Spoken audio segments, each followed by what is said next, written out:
விஜய் வந்து யாருடைய வாக்குகளை பிரிப்பார்? நாம் தமிழர் வாக்குகள் தான் பிரிப்பார். ஏன்னா நாம் தமிழர் தான் இளைஞருடைய வாக்குகளை வந்து பெருவாரியாக வச்சுருக்கிறாங்க. அதனால் வந்து பார்த்தீங்கன்னா நாம் தமிழர்கள் வந்து வாக்குகள் தான் பிரிப்பாங்கன்னு இப்படி வந்து எப்படி இந்த பார்வையற்றவன் வந்து யானையை தொட்டு பார்த்து சொல்லுவாங்க, அப்படி தான் சொல்கிறாங்க. தவிர யாருக்காவது வந்து பார்த்தீங்கன்னா கையில் டேட்டா இருக்கா, ஏதாவது எப்படி எந்த அசஸ்மெண்ட்டில் எந்த வந்து பார்த்தீங்கன்னா கருத்து கணிப்பில் வந்து களத்தில் போய் நீங்கள் வந்து கேட்டு தெரிஞ்சு நீங்கள் சொல்கிறீங்க. அப்போது எப்படி வந்து திராவிட சித்தாந்தத்துக்கு வந்து பார்த்தீங்கன்னா ஒரு திராவிட முன்னேற்ற கழகத்துக்கு வந்து ஒரு கூட்டம் இருந்ததோ அதே அளவில் வந்து பார்த்தீங்கன்னா கூட்டம் வந்து இன்றைக்கி வந்து சீமானுக்கு மெல்ல உருவாகி வந்துட்டு இருக்கு. இப்போ இதை மடைமாற்றம் செய்யறதுக்கு என்ன செய்யலாம், மீண்டும் வந்து ஒரு கவர்ச்சியை கொண்டு வந்து இறக்குறாங்க. இதுக்கு பின்னாடி வந்து வலதுசாரி அமைப்புகள் இருக்குது, விஜய்க்கு பின்னாடி வலதுசாரி அமைப்புகள் இருக்குது. அப்போது அவங்களுடைய நோக்கம் என்ன, விஜய்க்கு வந்து கொண்டு வந்து இறக்க வேண்டிய நோக்கம் என்ன? இங்கே நிரந்தரமான ஒரு தொல்லையாக இருக்கக்கூடிய நாம் தமிழ் மற்ற கட்சிகள் எல்லாம் நீங்கள் சொல்லலாம், அவங்கெல்லாம் ஆரம்பித்த வேகத்தை போய் அதே திமுக போய் ஐக்கியமாயிட்டாங்க. அவன் வந்து பார்த்தீங்கன்னா அந்த கபடிகரை பண்ண முடியாத ஒரு கட்சி இருக்குதுன்னா அது நாம் தமிழ் கட்சி. காரணம் கேட்டால் கொள்கை, சித்தாந்தம், கோட்பாடு, தத்துவம். அப்போ நீங்கள் என்ன சொல்கிறீங்க கேட்டிங்கன்னா, நாம் தமிழ் கட்சியை வந்து பார்த்தீங்கன்னா வந்து அவருடைய வாக்குகளாக வாங்கிடுவாருன்னா அப்போ நீங்கள் குறைச்சி மதிப்பிடுறீங்கன்னா, எனக்கு தெரிஞ்சு நான் சொல்கிறேன், இந்த தேர்தலில் வந்து சீமானுக்கு ஆதரவாக பல இயக்கங்கள் வந்து பார்த்திங்கன்னா வந்து வேலை செஞ்சுட்டு இருக்கிறாங்க. அதை நம்ம இந்த மாநாட்டை கூட நம்ம பார்த்தோம். இந்த மாநாட்டில் எவ்வளோ பேர் வந்து பார்த்தோன்னா வந்து வெவ்வேறு வந்து தமிழ் தேசிய சார்ந்த இயக்கங்கள் மூலமாக வந்திருக்கிறாங்க. அவங்கெல்லாம் களப்பணியில் இருக்கிறாங்க. இங்கே திராவிடத்தை சேர்ந்தவங்க ஒரு யூடியூப்பில் பேசிட்டு போயிடலாம். திராவிட இயக்கங்கள் தமிழ் தேசியத்தை விரும்பக்கூடிய வந்து அந்த இயக்கங்கள் வந்து பார்த்தீங்கன்னா சீமானுக்கு வந்து ஆதரவாக செயல்படும். இப்போ ஒரே பார்வையில் சொல்லிட்டேன்னா நாம் தமிழ் வளர்ச்சியை தடுக்கணும், திமுக கூட்டணியை உடைக்கணும், ஒரு கூலிப்படையாக தான் வந்து நான் நேரடியாக குற்றம் சாட்டுறேன், கூலிப்படையாக தான் வந்திருக்கிறான் வந்து விஜய். இப்போ விஜய்க்கே நல்லா தெரியும் நம்ம சிஎம்லாம் ஆக முடியாது தெரியும். ஆனால் இப்போ என்ன அவன் கொடுக்குற அசைன்மெண்ட்டை அவன் செய்கிறான். புரியுது. அதுக்கான ஃபண்டு இறக்கியிருக்கிறாங்க, அந்த வேலையை நடக்குது.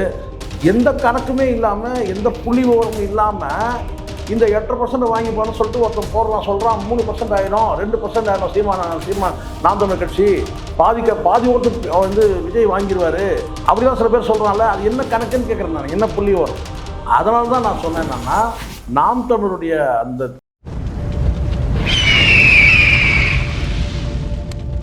அரசியல் நேயர்களுக்கு வணக்கம். இன்று நம்ம சிறப்பு மூத்த பத்திரிகையாளர் சேகோரா ஜெய்சங்கர். வணக்கம் சார். வணக்கம் சார். சார், 2021 இருந்தது தான் இப்போ 2026 பார்க்கும்போது நாம் தமிழுக்கான அந்த கூட்டமும் சரி வரவேற்பும் அதிகரிச்சது வந்து களத்தில் பார்க்க முடியுது. ஆனால் வெளியாகக்கூடிய கருத்து கணிப்புகளில் தொடர்ச்சியாக ஒரு நேரத்தை வந்து செட் செய்யறது வந்து பார்க்க முடியுது.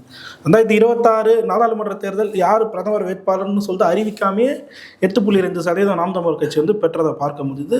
2021 7% கிட்ட பெற்றிருந்தது வந்து பார்க்க முடியுது. ஆனால் இப்போ என்ன சொல்கிறாங்கன்னா, வெளியாகக்கூடிய எல்லா கருத்து கணிப்பிலும் 1-7% தான் நாம் தமிழ் வந்து பெறுவாங்க அப்படின்ற ஒரு நேரத்தையும், அட் தி சேம் டைம் தாவேக்கா புதுசாக தான் வந்திருக்காங்க, அவங்களுக்கு எங்கேருந்து வாக்கு வரப்போகுதுன்னே தெரியல. ஆனால் அவங்களுக்கு வந்து 11-27% வரும் அப்படின்ற மாதிரி ஒரு விஷயத்தையும் கட்டமைக்கிறாங்க.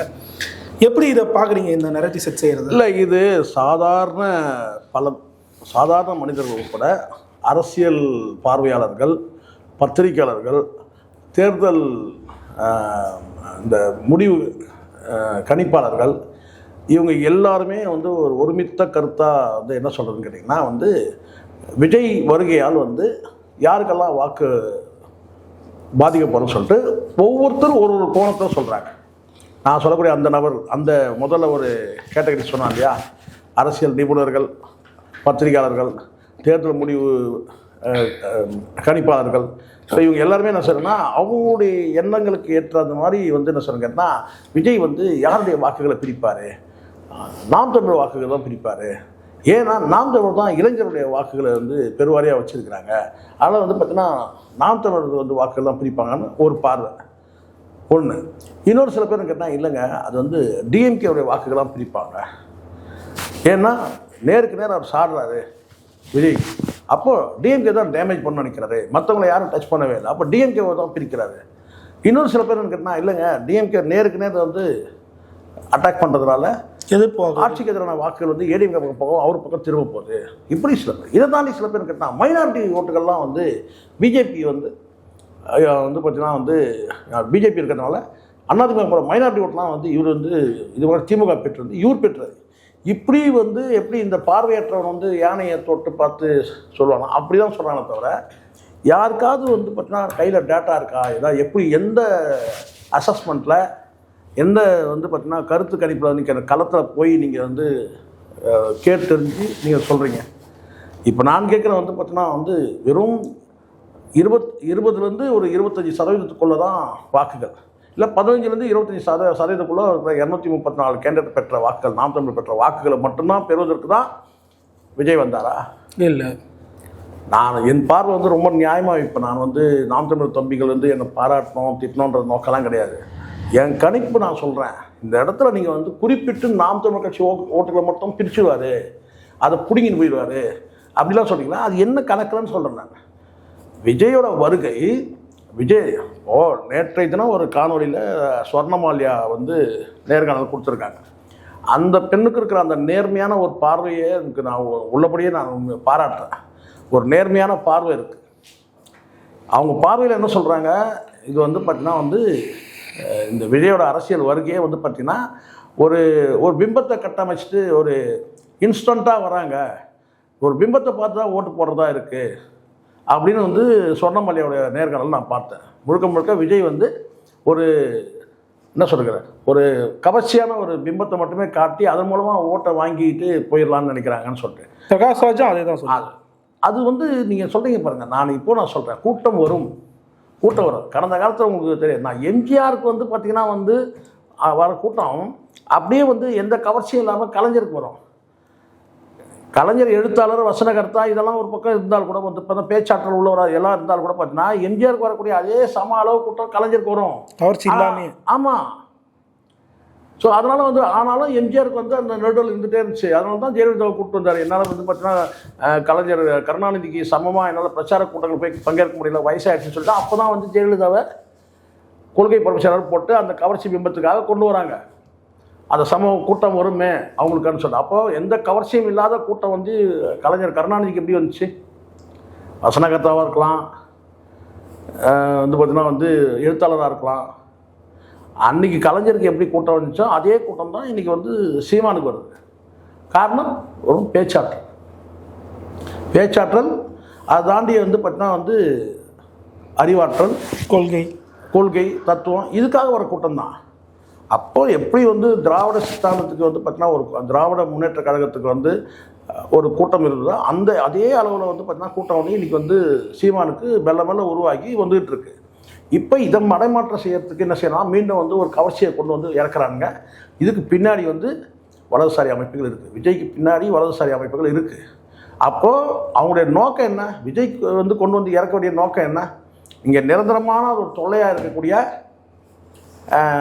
வந்து திமுகவை அழிச்சு காலி பண்ணணும். திமுக மட்டுமே கிடையாது, திமுகவையும் காலி பண்ணணும், அதிமுகவும் காலி பண்ணணும். அதுதான் ஒரு தொலைநோக்கு பார்வை ஆகும் திட்டமே. அதுதான் விஜயோட பெறக்கூடிய வாக்கு. அதனால தான் அவனுக்கு பலவிதமான ரூட் கொடுக்குறாங்க. இதை தாண்டி இந்த பக்கம் வந்து நினைக்கிறாங்கன்னா, இப்போ புதுசாக வளரக்கூடிய கட்சி அது நாம் தமிழ். மற்ற கட்சிகள் எல்லாம் நீங்கள் சொல்லலாம், அவங்கெல்லாம் ஆரம்பித்த வேகத்தை போய் அதே திமுகவில் போய் ஐக்கியமாயிட்டாங்க. இப்போ நீங்கள் திமுகவும் ஒன்று, விசிகாவும் ஒன்று, அதிமுகவும் ஒன்று, பாமகவும் ஒன்று. ஏன்னா இந்த கட்சியெல்லாம் உதிரி கட்சிகள் இதெல்லாம். அப்போ இந்த கலக்கத்தில் இருக்கிறது வந்து பார்த்தீங்கன்னா இப்போ இவ்வளோ பேர் சொல்கிறீங்க, நாம் தமிழ் தனித்து நிற்கிறதுனால தான் நீங்கள் சொல்கிறீங்க. என்னென்னு கேட்டால் வாக்கு சதவீதம் வந்து பிரிஞ்சிடன்னு சொல்கிறீங்க. ஏன் அதை விசிகாவை சொல்ல மாட்டேங்கிறீங்க? நான் தெரியாமல் தான் கேட்குறேன், சொல்லுங்கள். விசிகாவை ஏன் சொல்ல மாட்டேங்கிறீங்க? நாம் தமிழ் ஓட்டு பெற்றுவார்னு சொன்னீங்க, ஆனால் விசிகா ஓட்டு, பாமக ஓட்டு, அங்கெல்லாம் இளைஞரே இல்லையா சார்? அப்போ ஏன் அங்கே சொல்ல முடியும்னா, இங்கே தனித்து நிற்கிறாரு, அதனால என்ன சொல்கிறீங்கன்னா வாக்குகள் வந்து நாம் தமிழ் வாக்குகளை பெற்றுவார். அங்கே ஏன் சொல்ல மாட்டேங்கிறீங்கன்னு சொன்னால் கூட்டணியில் இருக்கிறாங்க. நான் சொல்கிறேன், வலதுசாரி அமைப்புகள் இப்போ கொண்டு வந்ததுன்னு கேட்டால் இந்த உதிரி கட்சிகள் அத்தனையும் வந்து பார்த்தீங்கன்னா ஆக்டோபஸ் மாதிரி சாப்பிட போகிறோம். உதிரி கட்சி எது? விசிகா, பாமக, தேமுதிக, கம்யூனிஸ்டுகள், வந்து பார்த்தீங்கன்னா வந்து வேல்முருகன், இந்த மாதிரியான உதிரி கட்சிகள் இருக்குது பார்த்தீங்களா? இந்த உதிரி கட்சிகள் அத்தனையும் வந்து பார்த்தீங்கன்னா வந்து விஜய் வந்து அப்படியே வந்து சாப்பிட போகிறான். அவன் வந்து பார்த்தீங்கன்னா அந்த கபலீகரம் பண்ண முடியாத ஒரு கட்சி இருக்குதுன்னா அது நாம் தமிழ் கட்சி. காரணம் கேட்டால் கொள்கை, சித்தாந்தம், கோட்பாடு, தத்துவம், இவ்வளோதான். குறிப்பாக சரி. அப்போ நீங்கள் என்ன சொல்கிறீங்க கேட்டிங்கன்னா, நாம் தமிழ் கட்சியை வந்து பார்த்தீங்கன்னா வந்து அவருடைய வாக்குகளாக வாங்கிடுவார்னா அப்போ நீங்கள் குறைச்சி மதிப்பிடுறீங்கன்னு அர்த்தம். நீங்கள் வேணா சொல்லுங்கள், நான் ஒத்துக்கிறேன். மற்றவங்க ஒத்துக்கிறாங்களே இல்லைன்னு தெரியாது. இந்த 8.5% ஓட்டு வந்து கடந்து போவார் அப்படின்னு நான் சொல்கிறேன்னா, ஒரு 15% நான் சொல்கிறேன்னா, அதை வேணால் நீங்கள் தடுக்க முடியும். 15% வாக்குகள் வந்து சீமா வந்து விஜய் வந்து தடுப்பாருங்க அப்படின்னு சொன்னால் தடுக்க முடியும்.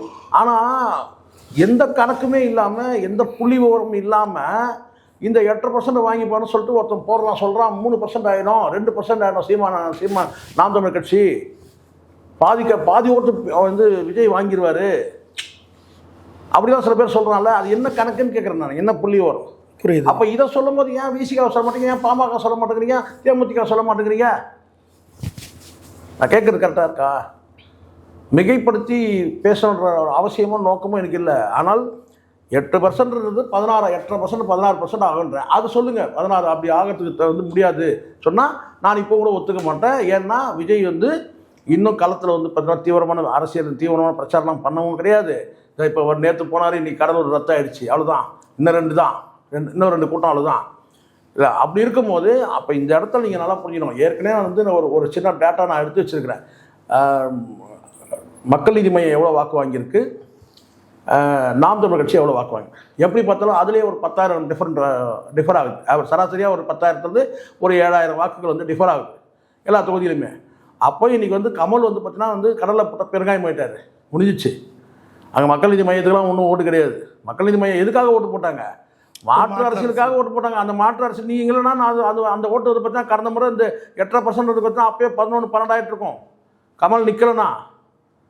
அப்போது இங்கே இந்த தேர்தலில் வந்து பார்த்திங்கன்னா இலக்கே வந்து பார்த்திங்கன்னா 16% தான், 8லேருந்து 16 தான். நீங்கள் எம்எல்ஏ ஜெயிக்கிறாங்களா தோக்குறாங்களா அதெல்லாம் தெரியாது. ஆனால் 16% அதுக்கு வந்து பார்த்திங்கன்னா தடை ஏற்படுத்திருக்கான்னு நீங்கள் சொல்லுங்கள். விஜய் வந்து ஆனால் சீமானுடைய வந்து அதாவது நாம் தமிழுடைய வாக்குகள் அப்படியே வந்து பறிச்சிடுவார், 2% ஆகிடும், 3% ஆகிடும்ன்றீங்களா, அது வந்து நடக்காது. குறிப்பாக சார் இப்போது இந்த மாதிரி விஷயங்கள் வந்து போயிட்டுருக்கு. ஆனால் இப்போது தேர்தலில் மற்ற 3 கட்சிகள் செய்யாத ஒரு விஷயம், 2 விஷயங்களை சீமான் அவர்கள் செஞ்சுருக்காரு. ஒன்று வந்து பிராமணர்களுக்கு வாய்ப்பு அளிச்சிக்கிறது ஒன்று, இன்னொன்று பட்டியல் சமூக இஷ்யூக்களை ரொம்பவே அட்ரஸ் பண்ண ஒரு கட்சியாக நாம் தமிழர் தான் இருந்திருக்கு. ஸோ இந்த 2 அஸ்திரங்களும் தேர்தலில் உங்களுக்கு யூஸ் ஆகும்னு நினைக்கிறீங்களா? கண்டிப்பாக. எனக்கு வந்து நான் முதல்ல ஒரு சில பேர் இருக்காங்களே இந்த சூழலையாக அந்த பிராமண கடப்பாறை கொண்டு வந்து அப்போ கடுமையான உங்களுக்கு தெரியும் கேட்டால் எதிர்ப்பு தெரிவிக்கும் போது கூட பார்த்தீங்கன்னா யார் எதிர்ப்பு தெரிவித்தார் கேட்டால் திமுக தரப்பை கூட பெருசாக எதிர்ப்பு தெரிவிக்கவே இல்லை. திராவிட கழகத்தை சார்ந்தாங்க, திராவிட இயக்கத்தை, பெரியார் திராவிட இயக்கம், இந்த இயக்கங்களை சார்ந்த திராவிட இயக்கங்களை சார்ந்தவங்க தான். திமுக தரப்பில் கூட வந்து பார்த்தீங்கன்னா யாரும் வந்து அது பெருசாக வந்து அதை தெரிவிக்கவே இல்லை. முழுக்க வந்து பார்த்தீங்கன்னா வந்து அவங்களாம் களத்தில் வந்து ஓட்டுலாம் ஒன்றும் கிடையாது. திராவிட இயக்கங்கள் வந்து பார்த்தீங்கன்னா ஒரு இயக்கமாக நான் இருக்கலாம், அந்த இயக்கத்தை நம்ம மதிக்கிறோம், அது வேறு. ஆனால் பட் அவங்க வந்து ஒரு கல அரசியலில் போய் வாக்குகள் பெறக்கூடிய இடத்துல கூட இல்லை. இப்போ நான் சொல்கிறேன், இப்போ நீங்களே சொல்லுங்களேன், திமுகவுக்கு வாக்கு பெற்று தரக்கூடிய இடத்துல அந்த பிரச்சாரத்தில் யாராவது திராவிட இயக்கங்கள் இருக்கிறாங்களா? நீங்கள் சொல்லுங்கள், யாராவது காட்டுங்க, ஏதாவது திராவிட இயக்கத்தை காட்டுங்க. நீங்கள் மீடியாவில் உட்காந்து பேசுறது பெரிய விஷயம் இல்லை. மீடியாவில் உட்காந்து பேசுறது பெரிய விஷயம் இல்லை. களத்தில் போய் இப்போ வந்து பெரியார் திராவிட இயக்கம் இவங்களுக்குலாம் எங்கேருந்து வந்து பார்த்தீங்கன்னா அந்த ஃபீடு வருது, ஃபுட்டு எங்கேருந்து வருது? திமுக தருது. அதுக்காக விசுவாசமாக நீங்கள் செஞ்சுருக்கிறீங்களா? உங்கள் விசுவாசம் எங்கே காட்டுறீங்க? சீமான திட்டத்துக்கும் நாம் தமிழர் திட்டத்துக்கும் தான் உங்களுக்கு வந்து பார்த்தீங்கன்னா நீங்கள் திட்டத்தினால ஒன்றும் அந்த இயக்கம் வந்து அழிஞ்சிட போகிறதில்ல, சரிங்களா? ஏன்னா வந்து வாக்கு அரசியல் இருக்கிறாங்க, அதை கடந்து வந்து பார்த்தீங்கன்னா வந்து பிரச்சார பயணத்தில் இருக்கிறாங்க, ஒரு பொருட்டு கிடையாது. ஆனால் குறைஞ்சபட்சம் நீங்கள் வாங்குகிற வந்து அந்த ஃபுட்டுக்காகவாது நீங்கள் வந்து திமுக ஆதரித்து நீங்கள் வந்து எங்கேயாவது களத்தில் இருக்கிறீங்களா? கிடையவே கிடையாது. எங்கே வேணால் நீங்கள் சொல்லிக்கலாம். நான் நினைக்கிறேன், வந்து நான் மீடியா வச்சுருந்தேன், இந்த மீடியாவில் யூடியூப் வச்சு நான் யூடியூப்பில் வந்து பேசுகிறேன். களத்தில் யாராவது இருக்கிறாங்களா? திமுக ஆதரவாக களத்தில் இருக்காங்களா? கிடையாது. இன்றைக்கே கூலிக்கு தான் மாரடிக்கிறீங்க எல்லாரும். ஆனால் களத்தில் யாராவது இருக்கிறீங்களா? பிரச்சாரத்தில் யாராவது இருக்கிறீங்களான்னா கிடையாது. பண்ணுற பிரச்சாரம் எல்லாம் யூடியூப்பில் பண்ணுற பிரச்சாரம். ஸோ அப்படி தான் வந்து பார்க்குறோம். அப்போது எனக்கு தெரிஞ்சு நான் சொல்கிறேன், இந்த தேர்தலில் வந்து சீமானுக்கு ஆதரவாக பல இயக்கங்கள் வந்து பார்த்திங்கன்னா வந்து வேலை செஞ்சிட்ருக்கிறாங்க. அதை நம்ம இந்த மாநாட்டை கூட நம்ம பார்த்தோம். இந்த மாநாட்டில் எவ்வளோ பேர் வந்து பார்த்திங்கன்னா வந்து வெவ்வேறு வந்து தமிழ் தேசிய சார்ந்த இயக்கங்கள் மூலமாக வந்திருக்கிறாங்க. அவங்கெல்லாம் களப்பணியில் இருக்கிறாங்க. இங்கே திராவிடத்தை சேர்ந்தவங்க ஒரு யூடியூப்பில் பேசிட்டு போயிடலாம். திராவிட இயக்கங்கள் தமிழ் தேசியத்தை விரும்பக்கூடிய வந்து அந்த இயக்கங்கள் வந்து பார்த்திங்கன்னா சீமானுக்கு வந்து ஆதரவாக செயல்படுது. இப்போ ஒரே பார்வையில் சொல்லிக்கிட்டேன்னா விஜய் அவர் வரும்போது பார்த்தீங்கன்னா சில கட்சிகள்லாம் முடிச்சு விடுறதுல வந்து அது ஒன்றும் டவுட்டே கிடையாது. சில கட்சிகளை முடிச்சு விட்றான் யார்? விஜய். அது யாருன்றது வந்து பார்த்தீங்கன்னா நீங்கள் நல்லா தெரியும். திமுக கூட்டணியில் இருக்கிற பெரும்பாலான கட்சிகள், அதிமுக கூட்டணியில் இருக்கிற பெரும்பாலான உதிரி கட்சிகள் வந்து விஜய் அலங்காலியாக இருக்குது. ஆனால் இது முழுக்க முழுக்க காரணம் கேட்டால் அங்கே கொள்கை நீத்து போச்சு. அதையாவது புரிஞ்சுங்க. கொள்கை நீத்து போனதுனால இப்போ விசிகாவாக இருக்கட்டும், பாமகவாக இருக்கட்டும் செதறி போயிருக்கு. கொள்கையில் வந்து நீத்து போயிருக்கு, கம்யூனிஸ்ட்கள் உட்பட. அப்போ அங்கே வந்து பார்த்தீங்கன்னா விஜய் கபலீகரம் பண்ணுறது ஈஸி, தட்டி தூக்கிடலாம். ஆனால் நாம் தமிழ் கஷ்டம். காரணம் கேட்டால் இது கொள்கைக்காக இருக்கிற கூட்டம். இது சீமான் வந்து அழகாக இருக்கிறாரு, கூலிங் கிளாஸ் போட்டிருக்கிறாருன்னு ஓட்டு போடல. சீமான் வந்து எப்படிப்பட்ட தலைவராக இருக்கிறாரு, அவர் சொல்லக்கூடிய கருத்துக்கள் என்ன, அதுக்கு தான் ஓட்டு இல்லையா? அதனால் வந்து பார்த்தீங்கன்னா இந்த களம் வந்து பார்த்தீங்கன்னா இதுக்கு எல்லாத்துக்கும் விடை தரும். தடுக்கக்கூடிய சக்தி இருக்குது. நான் மீண்டும் சொல்கிறேன், நாம் தமிழ் வரக்கூடிய வாக்குகள் வந்து ஏன்னா புதிய வாக்காளர்களை வந்து அதை பக்குவப்படுத்தி வாக்குகளாக மாற்றக்கூடிய வேலையை வந்து ஒரு மிஷனரியாக செஞ்சிட்டு இருந்தது நாம் தமிழ். இப்போ வந்து கேட்டால் இப்போ இந்த கவர்ச்சி அலையில் ஓடும்போது பார்த்தீங்கன்னா அவனை கண்ட்ரோல் இல்லாமல் அவனை பிடிக்க முடியல. பிடிச்சி நின்னா தானே ஒரு நாள் வந்து சீமான் பேசும்போது ஒரு நாள் வந்து உட்காந்துட்டான்னா அவன் மாறிடுவான். ஆனால் அவன் வந்து உட்காரவே இல்லையே. அப்போது இந்த இடத்துல கேட்டால் பெறக்கூடிய வாக்குகள் வேணா வந்து பார்த்தா வந்து இனிமேல் கொஞ்சம் வந்து கூடுதலாக பெறக்கூடிய வாக்குகள் வேணா தடுக்கிறான்னு ஒன்றும் சொல்லலாம். அதுக்கு தான் அவனை கொண்டு வந்ததே. அதுக்கு தான் அவனை கொண்டு வந்தது. இருக்கிற உதிரி கட்சிகளுடைய ஓட்டுகளை பெறணும்னா நாம் தமிழ் வளர்ச்சியை தடுக்கணும், திமுக கூட்டணியை உடைக்கணும். ஒரு கூலிப்படையாக தான் வந்து நான் நேரடியாக குற்றம் சாட்டுறேன், கூலிப்படையாக தான் வந்திருக்கிறான் வந்து விஜய். இப்போ விஜய்க்கே நல்லா தெரியும் நம்ம சிஎம்லாம் ஆக முடியாது தெரியும். ஆனால் இப்போ என்ன அவனுக்கு கொடுக்குற அசைன்மெண்ட்டாக அவன் செய்கிறான். அவ்வளோதான். புரியுது. அதுக்கான ஃபண்டு இறக்கியிருக்கிறாங்க, அந்த வேலையும் நடக்குது. பல வழக்குகள் இருக்குது. அது வந்து பார்த்தீங்கன்னா இவனுக்கு சாதகமாக கூட பார்த்தீங்கன்னா திரும்பத்துக்கான இருக்குது. அதுக்கு வந்து அதிகாரத்தை பயன்படுத்தலாம் இல்லையா? அதனால் இதெல்லாம் பொறுத்து இருந்து தான் நம்ம பார்க்கணும். சரி சார், இதை தொடர்ந்து கரூர் ஸ்டாம்பேட்டில் அதுக்கு பின் போய் அந்த மக்களை ஏன் சந்திக்கலை, அவங்க வீட்டுக்கே போயிட்டு அப்படின்ற ஒரு பேச்சுக்கு வந்து விஜய் தரப்பு பக்கம் வைக்கப்பட்டது. அப்போ சொல்லப்பட்ட வாதம் வந்து அவர் வந்தால் கூட்டம் வந்துடும், இன்னும் எதனா ஆயுதம் அப்படின்ற மாதிரிலாம் பேசிகிட்டு இருந்தாங்க. தன்னால் பாதிக்கப்பட்ட மக்களை வந்து சந்திக்காத விஜய் வந்து இப்போ வாக்குக்காக வீதியாக வீடாக நேற்று பெரம்பூரில் போனதை வந்து பார்க்க சொல்லுவாங்க. தனக்குன்னா எல்லாம் சொல்லுவாங்க இல்லையா? ஒரு பழமொழி சொல்லுவாங்க கிராமத்தில், தனக்குன்னா அறிவேன். இப்போ உனக்கு வந்து பார்த்தீங்கன்னா அந்த ஜுரம் வந்துடுச்சு. இது தேர்தல் ஃபீவர் வந்துடுச்சு. 2 தொகுதியும் தோற்றுனா என்ன ஆகும் நிலமை? திருப்பி படம் நடிக்கலாம்ல, அவ்வளோதான். இப்போ ஆல்ரெடி நீ படத்து தான் போக போகிறேன்னு வச்சுக்கலாம். அங்கேயும் ஒன்று ஊற்றி முடியாச்சு. இது ஜனநாயகனே ஃப்ளாப் தானே. அப்புறம் இன்னொரு நாயகன் எடுத்தாலும் அதுவும் ஃப்ளாப் தான். ஜனநாயகனே ஃப்ளாப் தானே. எங்கே ரிலீஸ் ஆனானே சார், ரிசல்ட் என்ன? படம் ஃப்ளாப். படம் நல்லா இருக்கா இல்லையான்றது தான் கேள்வி. அவ்வளோ படம் ஃப்ளாப். இல்லைனா பெரிய தாக்கத்தை ஏற்படுத்தியிருக்கு மேலே சார். என்ன சீன் தெரியுமா சார்? அது தேட்டரில் வெளியாக நல்லாயிருக்கும் சார். இனிமேல் தேட்டரை விட்டால் கூட அது வேலைக்காக தெரியும். ஸோ அதனால் என்னன்னு கேட்டால் இப்போது அந்த பயம் வரும்போது கேட்டிங்கன்னா வேறு வழி இல்லாமல் கோலம் போடு, அதை போடு, லைட்டை போடு, இன்னும் சொல்லுவாங்க கூட இருக்குது. இது லைட்டு கூட நீங்கள் மஞ்சள் லைட்டு ரெட் லைட்டு ரெண்டும் மிக்ஸ் பண்ணி பல்பை மாட்டுங்க வீட்டில். மோடி சொன்னார்ல கை தட்டுங்க மாடி, அது மாதிரி கை தட்டுங்க விளக்கு எடுத்துங்க நான் பாருங்க. இது அதே தான். அது ஒரு கவர்ச்சி பிம்பம். மோடின்ற கவர்ச்சி பிம்பத்தை வச்சு இந்தியா ஓடிட்டு இருக்குது. தமிழ்நாட்டில் அது மாதிரி மாற்றணும்னு ட்ரை பண்ணுறாங்க. அது நீண்ட இடைவெளிக்கு பிறகு அந்த கவர்ச்சி பிம்பம் எம்ஜிஆர் ஜெயலலிதா அப்புறம் அந்த கவர்ச்சி பிம்பம்லாம் கிடையாது. கொள்கை மட்டும்தான். கொள்கையை பற்றி தான் இங்கே பிரச்சனை. கொள்கையோட மோதணும். அதனால் இப்போ என்ன செய்கிறாங்கன்னா இவங்க வந்து என்ன கோலத்தை போட்டுட்டான். இவரே வேறு கோலத்தை வேறு போய் போட்டார் அங்கே. இது ஏன்னா ஊரில் எவனாவது எந்த தலைவராவது இது வரைக்கும் செஞ்சுருக்கிறாங்க? இங்கே பாருங்கள், இது எந்த தலைவராக செஞ்சுருக்காங்களா சார்? இது வச்சு பரவாயில்ல. நேற்று வந்து தொகுதி மறுவரைக்கு மசோதா பாஸ் பண்ணும்போது அது வந்து எதிர்ப்பாக பல வாக்குகள் விழுந்ததுனால மசோதா பாஸ் ஆகலை. இதற்கு காரணமும் விஜய் தான் அப்படின்னு சொல்லிட்டு நேற்று பார்த்தா முதல்ல அதுக்கு வந்து பார்த்தீங்கன்னா அங்கே அந்த செய்தி வந்த உடனே வந்து பார்த்தீங்கன்னா எதிர்ப்பு தெரிவிச்சது வந்து பார்த்தீங்கன்னா வந்து ஸ்டாலின் தான், முதலமைச்சர் தான் முதல்ல அது வீடியோ. ஆமாம், வீடியோ வெளியிட்டதுலாம் முதல்ல. அதுக்கு பிறகு அப்போ ஒரு பிரச்சாரத்தில் இருந்தார். அதுக்கப்புறம் நைட்டு டிஸ்கஸ் ஆகி மறுநாள் தான் வந்து சொல்லிக்க வேண்டியதான். என்னன்னு கேட்டால் நான் தான் முதல்ல நம்ம அவ்வளோதான் தெரியாமையா இருக்கிறோம். இல்லை, அது இல்லாமல் எம்பிகள் எதிர்வாக்கு அளிச்சா தானே சார்? அதுதான் சொல்கிறேன். எம்பிகள் வேணும் இல்லை. இப்போ நேற்று வந்து பார்த்தீங்கன்னா வந்து பாராளுமன்றத்தில் கடுமையான வந்து வாக்குவாதங்கள் நடக்குது. அங்கே உனக்கு யாராவது இருக்கிறாங்களா? இல்லை. அதுக்கு இருக்கணும்னு என்ன செஞ்சிருக்கணும்? கட்சி தொடங்கின உடனே உனக்கு வந்து பார்த்தீங்கன்னா பாராளுமன்ற தேர்தல் 1 வருஷம் கழிச்சு தான் பாராளுமன்ற தேர்தல் வந்துச்சு. அப்போ கண்டஸ்ட் பண்ணியிருக்கணும். நீ அன்றைக்கி விட்டுட்ட. அன்றைக்கி பண்ணுனா ஏன்னா வந்து இது இறங்கும் போதே வந்து நம்ம எம்பி தேர்தலில் இறங்கிடுவேனா அப்படியான வந்து கடந்து போனீங்க. நீங்கள் கோர்ட் படத்தை நடிக்க போயிட்ட இல்லை. ஸோ அதனால் வந்து எப்பவும் சொல்ல வேண்டியதுதான், இப்படி சொல்லியா ஏதாவது பிரச்சனைனா வந்து அது திமுக தான் காரணம், இது வந்து நான் கேட்டால் இதுக்கு நாங்கள் தான் காரணம், மத்திய அரசு வந்து பார்த்தீங்கன்னா பின்வாங்கிச்சா அதுக்கு நான் தான் காரணம் அப்படின்னு சொல்லிக்க வேண்டியதுதான். புரியுது.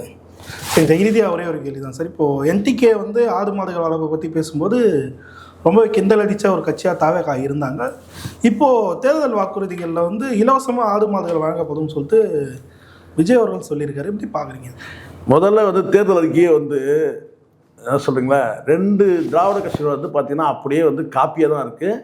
என்னென்னா அதனால தான் நான் அழுத்தமாக பதிவு பண்ணுறது என்னென்னு கேட்டிங்கன்னா, ஒரு எக்ஸாம் எழுதுகிற போகிற இடத்துல இதை தான் நான் உதாரணமாக சொல்கிறேன். இன்னும் பல இடத்துல நான் சொல்லியிருக்கேன். இந்த உதாரணத்தை வந்து மக்கள் ரொம்ப இதை இன்ட்ரெஸ்டிங்காக கேட்குறாங்க, அதனால் உங்ககிட்ட சொல்கிறேன். அது என்ன உதாரணம்?